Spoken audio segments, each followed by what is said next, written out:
네, 하고 여러분들 우리 문제 풀고 있었던 부분이었죠. 6주 5강의 30번 문제. 그와 같은 연결고리를 통해 푸는 것입니다. 게임 이론의 전형적인 문제풀이가 되겠습니다. 실은 그 29번은 경우의 수죠. 그래서 누가 거짓말을 하고 있는지 논리적 오류를 찾아야 되는 문제였었고요. 28번 역시 A면 B이다, B가 아니면 A가 아니다의 식을 통해 또 게임 이론을 통해 정답을 찾아보는 그런 문제였습니다.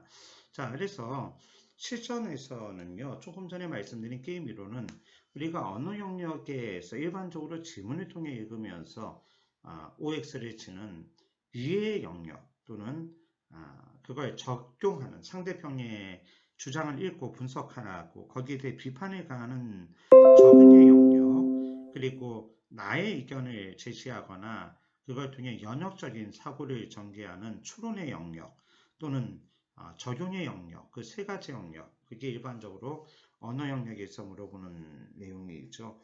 또는 논술에서 물어보는 내용이고요. 또는 구술, 면접에서 물어보는 내용입니다. 그래서 게임형 이론 문제를 마지막에 푸는 게 정상적으로 사고할 수 있는 방법입니다. 우리가 같은 논리 흐름을 가지고 진행하다가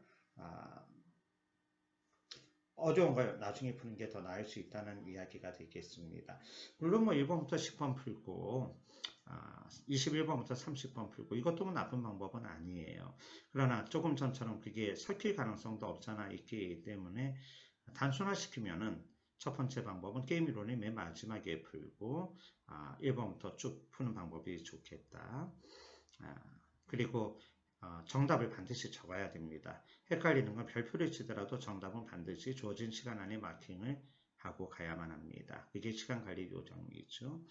그 다음에 두 번째는 1번부터 10번, 21번부터 30번이 같은 유형이라면 그거부터 먼저 풀고 그 다음에 15번부터 20번, 35번부터 40번이 또 같은 추론의 문제라면, 적용의 문제라면 그 다음에 그걸 풀고 답을 반드시 마킹해야 돼요. 마지막에 한 번 더 체크하는 건 나중 일입니다.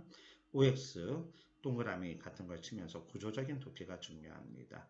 그리고 마지막에 게임형 이론에 집중해야 합니다. 버릴 문제는 버려야 된다고 했죠. 경우에 따라 내 문제 버릴 수 있습니다. 20분 시간 쏟아서 맞췄다. 별 의미가 없습니다. 자, 이런 것들을 여러분들이 잘 준비하고 고민해 주셔야 될 부분으로 생각이 됩니다. 네. 자, 그래요. 그래서 31번은 유명한 그 미국 우리 정치학자죠. 미국의 토크빌, 네. 아메리칸 민주주의라는 책을 쓴 유명한 분인데 우리 행정학에서도 상당히 중요한 의미가 있을 것 같습니다. 토크빌에 관한 내용. 그래서 이 문제는 상충하는 겁니다. OX 치는 것과도 연결될 수가 있겠습니다. 32번은 분석입니다. 그래서 나정하고 가형에 대한 판단이죠. 상대방의 주장을 읽고 분석한 다음에 판단하는 것. OX에서 넘어가서 판단. 그 다음 가게 되면 이제 추론, 적용 이런 것들로 간다고 했죠. 세 가지 영역, 이해 영역, 판단의 영역, 추론과 적응의 영역 세 가지 꼭 기억하시기 바래요. 자, 그래서 32번 문제는 그러합니다. 33번도 평가니까 역시 두 번째 부분 평가에 관한 영역이라고 할 수가 있겠습니다. 근데 기억을 위해서 평가하기 위해서는 앞의 내용을 정확히 알아야만 되는 것이고 약화, 강화에 관한 그런 문제가 되겠네요. 논지를 약화시킨다, 강화시킨다.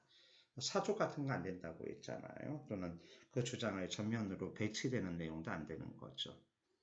자, 다음은 34번입니다. 역시 평가에 관한 부분이죠. 기억에 대한 두 비판을 평가한 것은 기억. 네.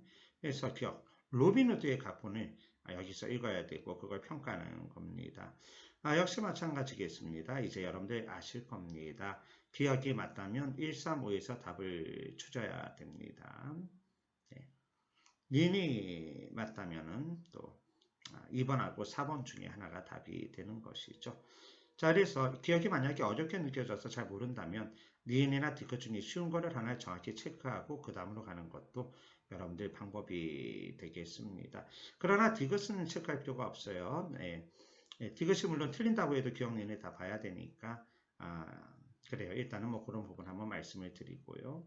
다음은 35번입니다. 글의 논증에 대한 비판으로 적절하지 않은 것은, 그래서 논증에 대한 비판 역시 평가 영역이 되겠죠.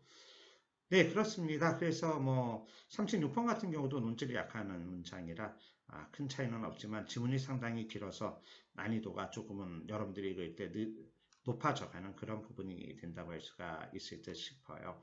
자, 그래요. 뭐 풀이에 대한 설명 그런 간단히 하고요. 우리 35번 문제 같이 한번 보죠. 그래, 논증에 대한 비판으로 적절하지 않은 것은 진화론자들은 지구상에서 생명의 탄생이 30억 년 전에 시작됐다고 주장한다. 그래요. 아직 여러분들 믿어지지 않지만 진화론이 완벽한 과학이라고 생각하기는 좀 어려울 수 있습니다.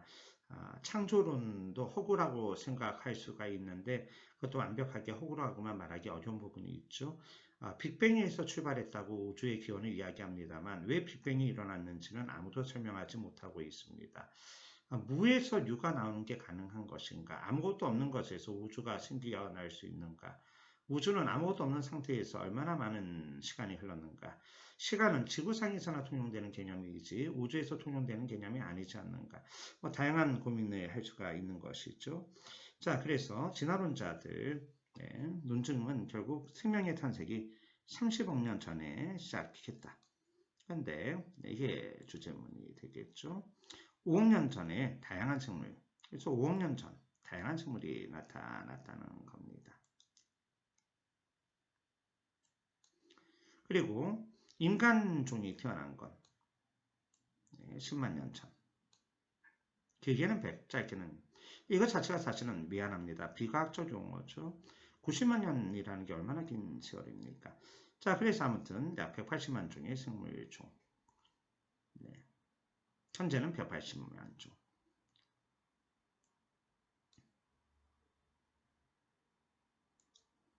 그리고 5억 년 전 이후부터 지구상에 출현한 거는 1억 종. 그러니까 뭐 1억 종 빼기 180만 종 하면 그동안 멸종된 종을 알 수가 있겠죠. 5억 년을 100년 단위로 자르면 500만 개, 100년 단위마다 20종이 출현한다는 것을 의미한다. 하지만 지난 100년간 이게 이제 분석이 되겠죠. 그러나 이제 문제가 되는 거죠. 하지만 지난 100년간 새로운 출현한 종을 찾아내지 못했다. 이는 한 종에서 분할을 통해 다른 종이 발생한다는 진화론이 거짓이라는 것을 함축한다. 그래요. 그러나 지나친 일반화죠. 100만 년간 찾아내지 못했다고 해서 과연 그럴 것인가에 대해서는 우리가 비판적으로 생각할 여지가 있습니다. 자, 그래서 여러분들 만약에 이 문제 정답이 1번이라면 2, 3, 4, 5는 볼 필요가 없어요.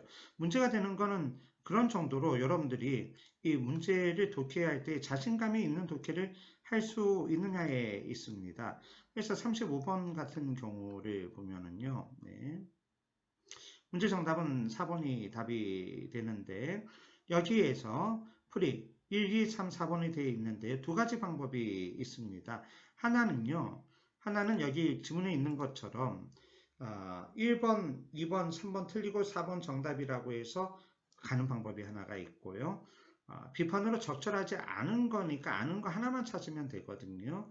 자, 그래서 그걸 어려우면 넘어가면서 확실하게 틀리는 걸 찾는 방법이 하나가 있겠죠. 그래서 1번 100년마다 20종이 출현한다는 것은 다만 평균일 것이다. 네, 그래서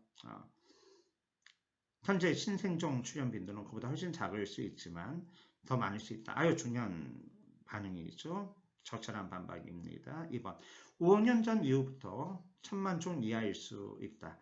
100년 내에 출현하는 정도는 두 종이므로 신생종을 발견하기 어려울 수 있다. 역시 1번, 2번 같은 내용이 되겠죠. 3번입니다. 생물학자는 새로 발견한 종이 신생인지 오래전부터 존재했던 것이 판단하기 어렵다. 그저 이건 시간이 지나봐야 이게 신생인지 존재했던 것인지 화석이 없는 경우도 있을 수가 있는 거니까요. 설명되지 않. 그러니까 1번, 2번은 주장에 대한 전적인 반박이에요. 3번은 설명되지 않는 것에 대한 걸 제기해서 그 내용이